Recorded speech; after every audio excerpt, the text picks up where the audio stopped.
Hi, my name is Patrisse Cullors. I am one of the co-founders of Black Lives Matter. I am an Angelino, I'm a mother, I'm queer, and I'm also one of the co-authors of my new memoir, When They Call You a Terrorist. I'm not a terrorist.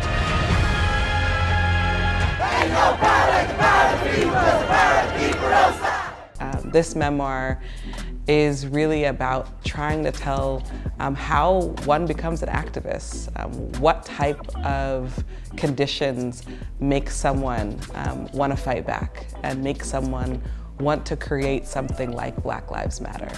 In my memoir, I explore what it's like to grow up in Los Angeles during the Reagan administration, what it's like to grow up during the two Clinton administrations, and I explore the conditions that poor Black people experience.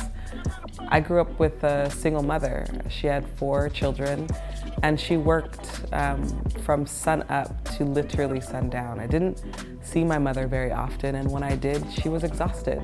So I grew up in a neighborhood that had no access to parks, that was a food desert, and we played in the alleyways and the front of buildings, and we were criminalized for it. You know, the very first memories I have of law enforcement are them stopping and frisking my loved ones. This was normal. Criminalization was normal, and it wasn't until I got older that I realized that this was not acceptable. When my brother was 23 years old, he was released from his first stint inside of prison. He spent 3.5 years in prison for being sick, for having a mental illness. And I remember him coming home, and I was so excited. I was ready to receive the brother that went inside. And the brother that was given to me was a brother that was completely over-medicated, was a brother that was traumatized. The lesson in that for me was that I had to fight. I became an organizer at 16 years old. Well, the first protest that I did as a young person really shaped how I would understand my life and my work, my life's work. A lot happened in between that protest and building out Black Lives Matter. I was trained to be an organizer, and so many people don't realize that this is a skill set to organize. To be an activist is one thing. An activist shows up to protest. An activist signs a petition. An activist will probably read books. They will read books on social justice issues, but an organizer dedicates their life to changing systems. And that's what I decided that I was going to do. When we built out Black Lives Matter, it was both organic, but very purposeful. There is Black Lives Matter, the movement, and Black Lives Matter, the organization. And I think that's really important for people to understand. Black Lives Matter, the organization, actually lives inside of the larger movement for Black lives. And Black Lives Matter, the global network, has had many, many iterations. We started off as a phrase, into a hashtag, into a political platform.